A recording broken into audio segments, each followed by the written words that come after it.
Formal nang milingkod si OIC Schools Division Superintendent Sir Dionisio Liwagon isip OIC sa Osamis City Division niadtong Abril 23, 2026. Si Liwagon hulip ni SDS Lorena Serrano kahinumduman nga nabakante ang Misamis Occidental Division nga kanhi gidumala ni SDS Rinaldo Manuel nga may nahimong school president sa Northern Mindanao State College of Science and Technology sa Tangub City. Si Ma'am Jen Biloso ang kasamtangan karon nga SDS sa Misamis Occidental ug si Lorena Serrano ang anaa sa Oroquita City Division.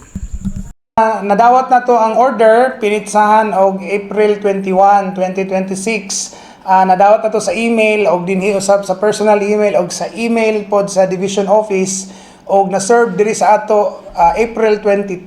So nadawat nato pod ang instruction gikan sa buhatan sa ato ang regional director nga si Dr. Ruth Ligaspi Fuentes nga mo assume gid may sa mo ang office pagka 23. So akong isa-isay lang no. Atong giubanan si Dr. Jean G. Veloso, ang Schools Division Superintendent sa Oroqueta, nga ninglingkod isip bag-ong Schools Division Superintendent sa Misamis Occidental. Kay nadeklara man nga bakante ang Misamis Occidental, kay si Dr. Rinaldo Manuel Jr. ang kanhiayong superintendent, mo man ang bag-ong napili nga presidente dito sa NMSC Tangub. So atong balikon si Ma'am Jean Veloso gikan sa Oroquita paingon sa Misamis Occidental.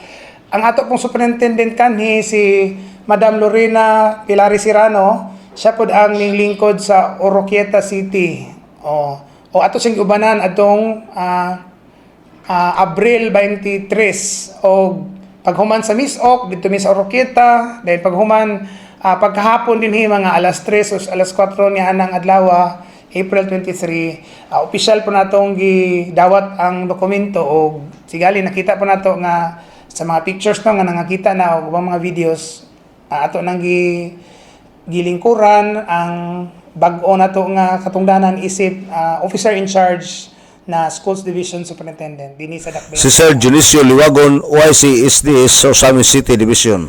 Sa pagkakaroon wala pa natudlo nga Assistant School Division ang Osamis City Division, human nadawat ni Sir Dionisio Liwagon ang order nga mao'y mohulip ni Ma'am Lorena Serrano isip OIC sa Osamis City Division. Alang sa DXDD Radio Campana ang radyo sa simbahan, WD45 Dudong Magaminto, muluyog si ka-75 nga jubileo sa simbahan sa Archdiocese sa Osamis Tanag sa Dakbayan.